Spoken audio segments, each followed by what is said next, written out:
चला लाडक्या बहिणींनो तयार राहा। आज तुमच्या अकाउंटला पैसे येणार आहेत। आजच पैसे जमा होणार आहेत। डिसेंबरचा हप्ता 2100 रुपयाचा 100% मिळायला सुरुवात होणार आहे। आज 7 डिसेंबर आहे आणि 7 डिसेंबरची आपण आज सर्वात मोठी अपडेट पाहत आहोत। महाराष्ट्राचे मुख्यमंत्री म्हणून देवेंद्र फडणवीस साहेब यांनी चार्ज घेतलेला आहे आणि पहिलं काम लाडक्या बहिणींसाठी ते करत आहे। कारण याच लाडक्या बहिणी योजनेमुळे पूर्ण महायुती सरकारला बहुमत मिळालेलं आहे। पाहूया तर बघा, लाडकी बहीण योजना संदर्भात प्रशासनाला दिले आदेश। लाडक्या बहिणींचे पैसे जमा करायलाच पाहिजे म्हणून, सोबतच लाडक्या बहिणींना पैसे मिळायला पाहिजे। किंवा जेव्हा एकनाथ शिंदे साहेब आपल्या कॅबिनेट शपथविधी पार पडल्यानंतर ते बाहेर पडत होते, बाहेर पडत असताना अनेक महिलांनी त्यांना घेरल्या आणि त्यांना विचारलं, तुम्ही आमचा डिसेंबरचा हप्ता कधी देणार आहेत? त्यावेळेस त्यांनी हात जोडून सांगितलं आणि लगेच प्रशासनाला आदेश दिले की महिलांचा डिसेंबरचा हप्ता हे मिळालाच पाहिजे, लवकरात लवकर जमा करून द्या। पैशांचं टेन्शन घेऊ नका, आपल्याकडे खूप पैसे पडले आहेत, वाटायला काहीच प्रॉब्लेम नाहीये। तेव्हा मुख्यमंत्र्यांनी प्रशासनाला आदेश दिले की लाडक्या बहिणींचे पैसे जमा करायला सुरुवात करा म्हणून। बघा, आजच्या व्हिडिओमध्ये अतिशय महत्त्वाचा आपण घेत आहोत माहिती। सोबत तुम्हाला जे काही गव्हर्नमेंटचे नवनवीन योजना येतील भविष्यामध्ये याबद्दल सुद्धा मी तुम्हाला मार्गदर्शन करणार आहे आणि नेहमीच अपडेट देत राहणार आहे। त्यामुळे सर्व माता भगिनींना माझी विनंती आहे, चॅनलवरती पहिल्यांदा आला असाल सबस्क्राइब नक्कीच करून घ्या। चला पुढचं आपण बघूया नेमकं मुख्यमंत्री साहेबांनी काय सांगितलं ते। तर बघा, लाडकी बहीण योजना संदर्भात मुख्यमंत्र्यांनी आदेश दिलेले आहेत की पैसे वाटपाला आजपासून सुरुवात झाली आहे। सुरुवातीला काही ठराविक जिल्ह्यांमध्ये पैसे येणार आहेत, म्हणजे जे कमी लोकसंख्येचे जिल्हे आहेत त्या जिल्ह्यांमध्ये सुरुवातीला पैसे यायला सुरुवात होणार आहे। आता तुम्ही कमेंट करून सांगायचं आहे की कोणत्या तुमच्या खात्यामध्ये पैसे जमा झाले आहेत किंवा नाही, कारण आजपासून पैसे वाटपला सुरुवात झालेली आहे।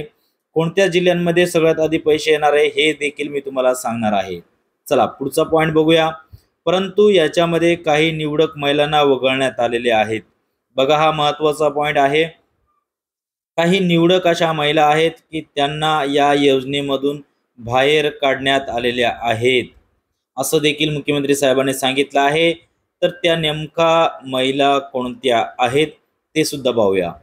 तर बघा, खरोखर ज्या महिलांना याची गरज आहे त्याच महिलांना हे पैसे मिळायला पाहिजे, यासाठी मुख्यमंत्री साहेब प्रयत्न करणार आहेत। कारण विधानसभेची निवडणूक होती आणि त्यामुळे जास्त कागदपत्र पडताळणी न करता सरसकट महिलांना या योजनेचा फायदा दिलेला होता। परंतु आता काय झालेलं आहे, विधानसभेची निवडणूक पूर्णपणे संपली, मंत्रिमंडळाची स्थापना देखील झाली। आता महत्त्वाचं जे आहे ते सर्व निकष चेक केले जातील। यामध्ये बघा, लाडकी बहीण योजनेचा अनेक लोकांनी या योजनेचा गैरफायदा घेतला आहे। गरज नसताना देखील प्रशासनाकडून पैसे घेतले आहेत। मुख्यमंत्र्यांनी स्ट्रिक्टली सांगितलेलं आहे की लाडकी बहीण योजनेच्या माध्यमातून अनेक लोकांनी गैरफायदा घेतलेला आहे आणि गरज नसताना देखील प्रशासनाकडून पैसे घेतले आहेत, तर त्यासाठी कारवाई सुद्धा चालू केली आहे। बघा, सगळ्यात आधी सर्व महिलांच्या कागदांची काटेकोरपणे तपासणी केली जाईल। काय म्हटले आपल्याला? काटेकोरपणे तपासणी केली जाईल। काय काय डॉक्युमेंट चेक केले जाणार आहेत ते आता पाहूया। तर बघा, ज्या महिलांच्या कुटुंबातील व्यक्ती सरकारी नोकरीमध्ये असेल यांना पैसे मिळणार नाहीत। त्यांनी सरळ सांगितलेलं आहे की ज्या कुटुंबातील व्यक्ती ही सरकारी नोकरीमध्ये असेल त्यांना या योजनेचा फायदा घेता येणार नाही। कारण मागे आपण बघितलं, जे सरकारी नोकरीमध्ये आहेत त्यांनी देखील या योजनेसाठी अप्लाय केला होता आणि त्यांनी देखील या योजनेच्या माध्यमातून पैसे घेतलेले आहेत। म्हणून सर्वात आधी या लोकांना, या कुटुंबातील महिलांना बाहेर काढणार आहेत। दुसरा पॉइंट, ज्या महिलांचे एकत्रित उत्पन्न 2.5 लाखांपेक्षा जास्त आहे, म्हणजे ज्या कुटुंबातील उत्पन्न 2.5 लाखांपेक्षा जास्त आहे, अशा महिलांना देखील ही योजना लागू होत नाही असं मुख्यमंत्र्यांनी स्पष्टपणे सांगितलेलं आहे. म्हणजे आता महिलांचे वार्षिक उत्पन्न देखील चेक केले जाणार की त्या कुटुंबामध्ये खरोखर तेवढे उत्पन्न आहेत किंवा नाहीत ते. चला पुढचा पॉईंट बघा. ज्या कुटुंबात 4 चाकी वाहन आहे त्यांना देखील या योजनेचा फायदा घेता येणार नाही. म्हणजे ज्या कुटुंबामध्ये जर 4 व्हीलर असेल तर त्यांना देखील या योजनेचा फायदा घेता येणार नाही. ठीक आहे, असं स्पष्टपणे सांगितलेलं आहे. हा, जर तुमच्याकडे ट्रॅक्टर असेल तर काय अडचण नाही, चालेल, कारण तुम्ही शेतकरी आहात. पण ज्या कुटुंबाकडे 4 व्हीलर वगैरे असेल तर त्यांना या पैशांची गरजच नाही ना.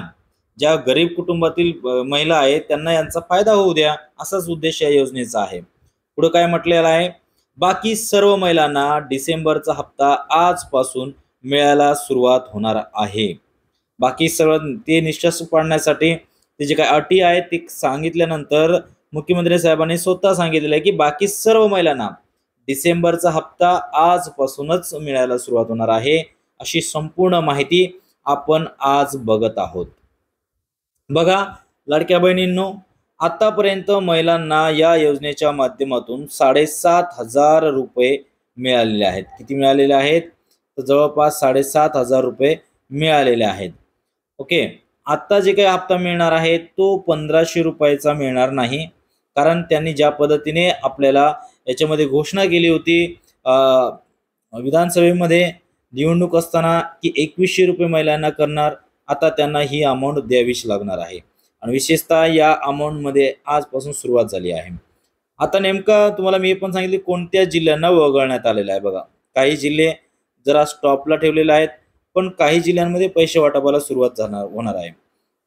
याच्यामध्ये जे मोठे मोठे जिल्हे आहेत, उदाहरणार्थ मुंबई आहे, ओके, ठाणे आहे, ठीक आहे, पुणे आहे, नाशिक आहे, त्याच्यानंतर छत्रपती संभाजीनगर आहे, अहिल्याबाई होळकर नगर आहे, म्हणजेच नगर जिल्हा आहे. जे असे काही जिल्हे आहेत की या जिल्ह्यांमध्ये आता डायरेक्ट पैसे नाही पाठवणार, पण नंतर पाठवणार.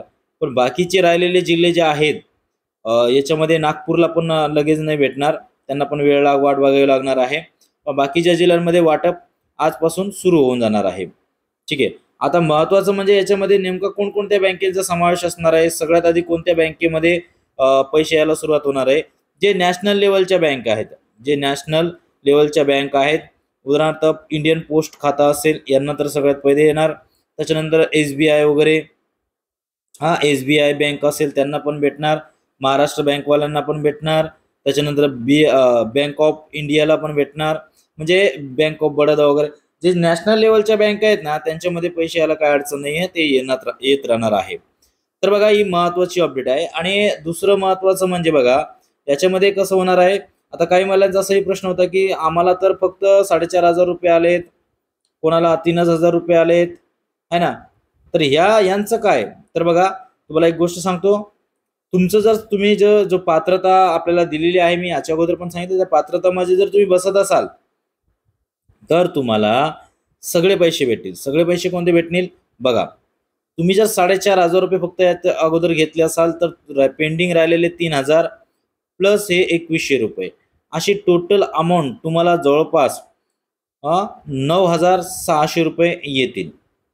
ज्या महिलांना फक्त 3,000 रुपये मिळालेले आहेत त्यांना देखील या सर्वांचा अमाऊंट मिळून पैसे येणार. पण ज्या महिलांना अगोदर 7,500 रुपये ऑलरेडी घेतलेले आहेत अशा महिलांना फक्त 2,100 रुपये येणार. आता याच्यामध्ये थोडाफार काहीतरी बदल होऊ शकतो कदाचित, पण राहिलेले सर्वांचे पैसे याचपासून यायला सुरुवात होईल. तर बघा, ही होती अतिशय महत्त्वाची माहिती. तुम्हाला आय होप सगळं काही कळालेलं असेल. आणि व्हिडिओ आवडला असेल तर पटापट आपल्या मैत्रिणींमध्ये देखील शेअर करा. चला तर लाडक्या बहिणींनो, आपण पुढच्या व्हिडिओमध्ये भेटूया.